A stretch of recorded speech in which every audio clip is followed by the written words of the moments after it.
Hola a todos, espero que estén muy bien. Mi nombre es Rosa y hoy está a mi cargo la psicoeducación. El tema de hoy es el estrés. ¿Y qué es el estrés? Palabra que tanto usamos en estos tiempos. El estrés tiene diversas acepciones. La más general y común para describirlo es la de una reacción del organismo a una situación que se percibe como amenazante o de una demanda incrementada. La Organización Mundial de la Salud define el estrés como el conjunto de reacciones fisiológicas que preparan al organismo para la acción. De ahí podríamos inferir que el estrés es beneficioso y adaptativo para el ser humano. Es decir, el estrés en una cierta cantidad es positivo y es necesario para los seres humanos. Se trata de un proceso natural que permite que podamos resolver problemas utilizando nuestras capacidades. Es por eso que cuando hablamos de estrés, lo podemos dividir entre dos respuestas emocionales opuestas: euestrés y distrés. Entonces, ¿qué es cada uno? ¿Qué significa cada uno de estos términos? Cuando hablamos de euestrés, es el estrés positivo. Es el que nos estimula a enfrentarnos a los problemas. Es un proceso de activación o la tensión necesaria para lograr un objetivo, que es la acción. Entonces, este es el estrés que nos permite que seamos creativos, que tomamos iniciativa, que respondamos en forma eficiente a aquellas situaciones o estresores que lo requieran. Entonces, es una respuesta adaptativa a las situaciones o estímulos de la vida y es necesario para la vida, para el crecimiento integral de la persona y la personalidad en todas las dimensiones del círculo holístico. Es decir, entonces, de acuerdo a esto que estamos hablando, que nosotros necesitamos estímulos externos para sentirnos motivados.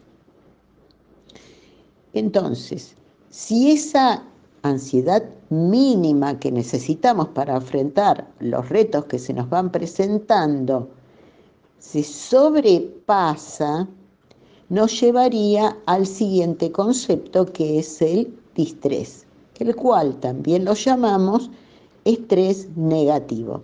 Es la reacción, respuesta tensional, desadaptativa, negativa, excesiva, insana, y es disfuncional de la persona frente a una situación o estímulo estresor.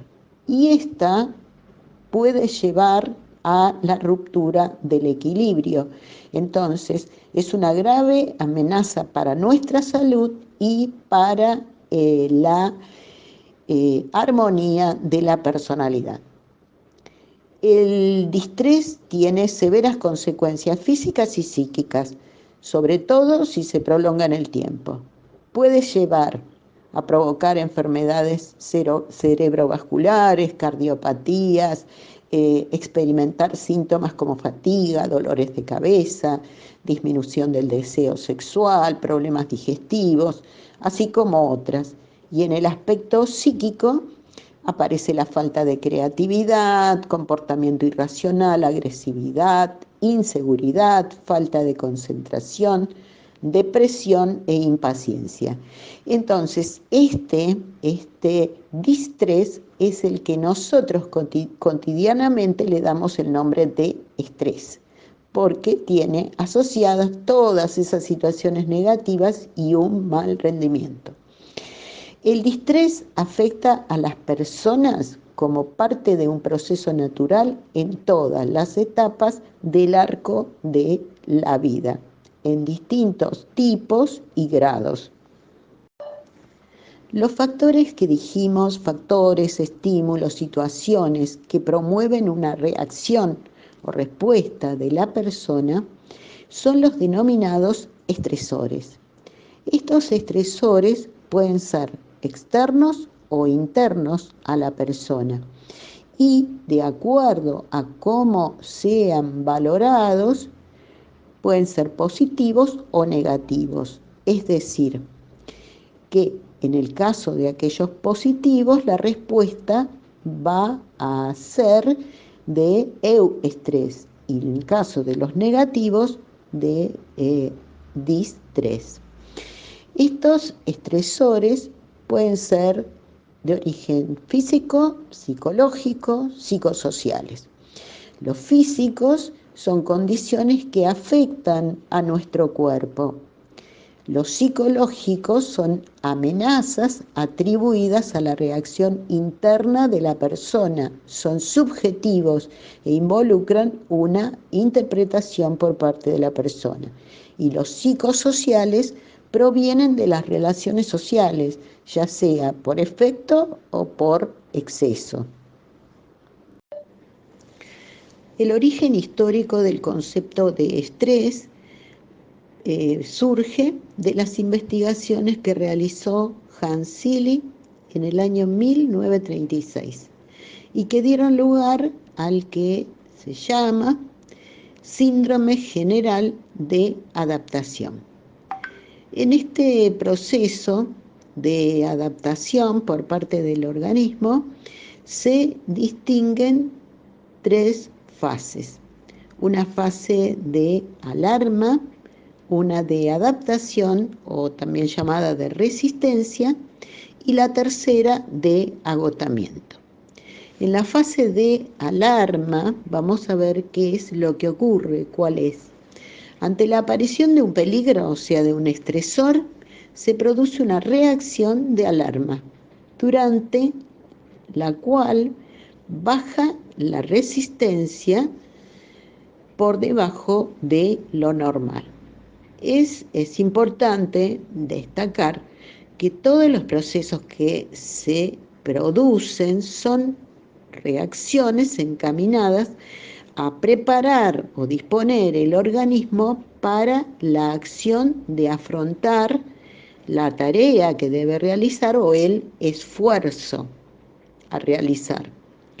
En esta primera fase se supone que ocurre una activación del eje hipófiso suprarrenal. ¿Qué es lo que ocurre? Existe una reacción instantánea, automática, ¿sí? O sea, se desencadenan una serie de reacciones con liberación de hormonas y se produce, o sea, hay una serie de síntomas asociados a esta fase que son siempre iguales, pueden ser de mayor o menor intensidad. Por ejemplo, se produce una movilización de las defensas del organismo. Aumenta el número de linfocitos, que son células de defensa, aumenta la frecuencia cardíaca, la capacidad respiratoria, la coagulación de la sangre. También hay una agudización de los sentidos y se produce una redistribución de la sangre. Es decir, la sangre abandona los puntos menos importantes, por ejemplo, como es la piel, por eso se caracteriza en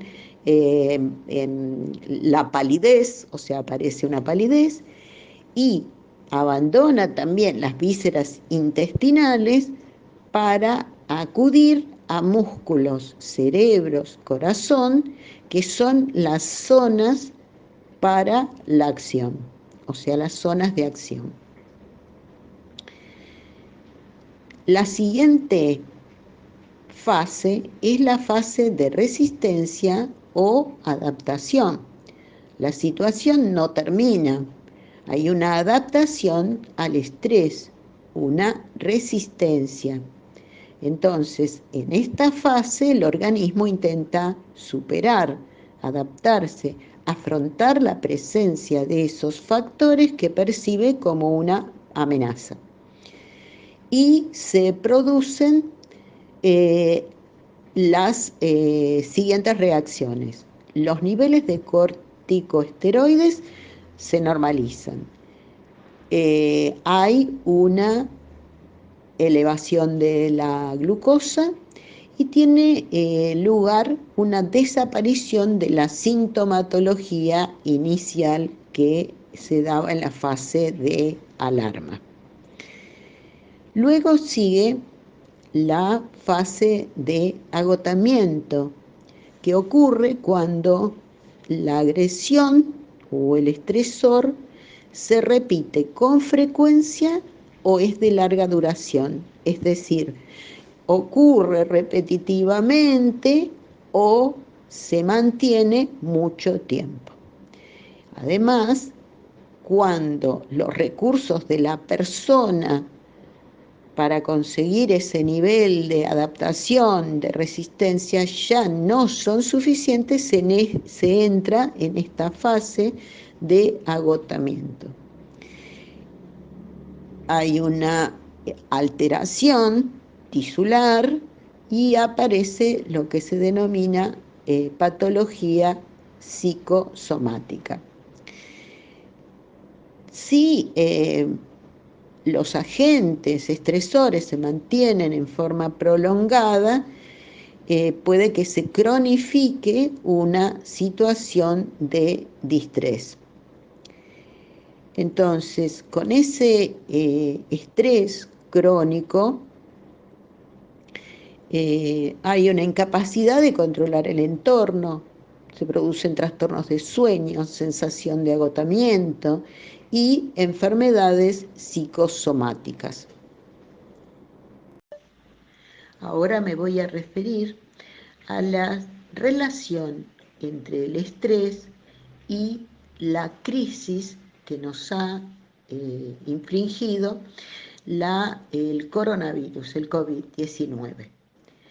Me voy a referir desde un principio, o sea, desde que comenzamos a estar en contacto con la información o ya con la situación de confinamiento y pandemia en nuestra sociedad. Sabemos que no todas las situaciones nos van a estresar de la misma manera a todas las personas, pero los psicólogos concuerdan que hay 4 características de las situaciones que son generadoras potenciales de estrés. Uno es que la situación sea novedosa, es decir, que no las conozcamos, que no nos sea familiar. 2, que sea una situación en la cual perdemos la capacidad de control, es decir, no podemos controlarla y tenemos la sensación de no controlarla, ni qué podemos ni qué debemos hacer. 3, que sea una situación impredecible, donde no suponemos qué es lo que va a pasar. 4, una situación amenazadora, ya sea para nuestra persona, a nivel físico, para nuestra personalidad, para nuestra identidad, para nuestra supervivencia. Si relacionamos con la situación que vivimos de emergencia sanitaria, encontramos que en esta situación de confinamiento y pandemia conviven las 4 características. Y esto hace que sea una situación estresante potencialmente potencialmente estresante para una gran mayoría de personas. Cuanto más características de las que acabamos de hablar tenga una situación, más potencialmente estresante va a ser. Ahora, ¿qué podemos hacer? Primero tenemos que observar o detectar si el nivel de estrés que tenemos nos provoca una molestia importante. Y reconocer entonces de qué forma nos sentimos. Conocer qué nos está pasando y por qué nos pasa, es decir, tomar conciencia. Con respecto a la situación novedosa, tenemos que confiar en nuestra capacidad adaptativa. Evidentemente fue muy impactante y lo sigue siendo, pero con el tiempo se han ido generando otros recursos y seguirán activándose otros recursos. Es decir, que el tiempo nos va a jugar en forma positiva. Con respecto a la pérdida de capacidad de control, si bien nosotros no podemos controlar ni tomar decisiones generales o que nos afectan individualmente, pero con lo cual tiene que haber de base un conocimiento sanitario real, nosotros desconocemos eso y por lo tanto no podemos manejar esta situación. Pero sí lo que podemos manejar o controlar es nuestro día a día en nuestra casa. Es decir, aquellas actividades que podemos establecer un control. Cuánto le dedicamos un descanso, cuánto a la distracción, cuánto a una actividad física, etc. Ese control sí lo podemos tener y nos va a generar una mirada más positiva.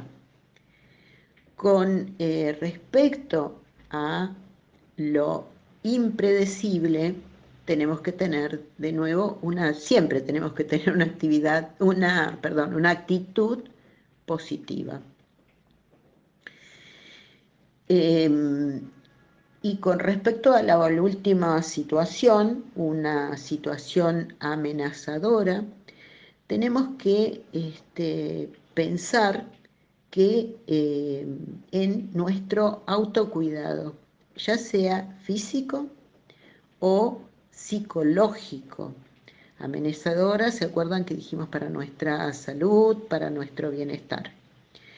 Vivir ese confinamiento como un autocuidado y como un cuidado de la comunidad, es decir, un cuidado individual y comunitario, es decir, tenemos un recurso activo, positivo, para mejorar el cuidado de todos.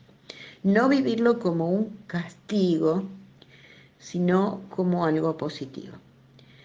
De todas formas, tenemos que pensar que las personas estamos preparadas históricamente para superar las crisis. Es decir, así como nuestros antepasados han superado muchas crisis, nuestra capacidad adaptativa también nos lo va a permitir.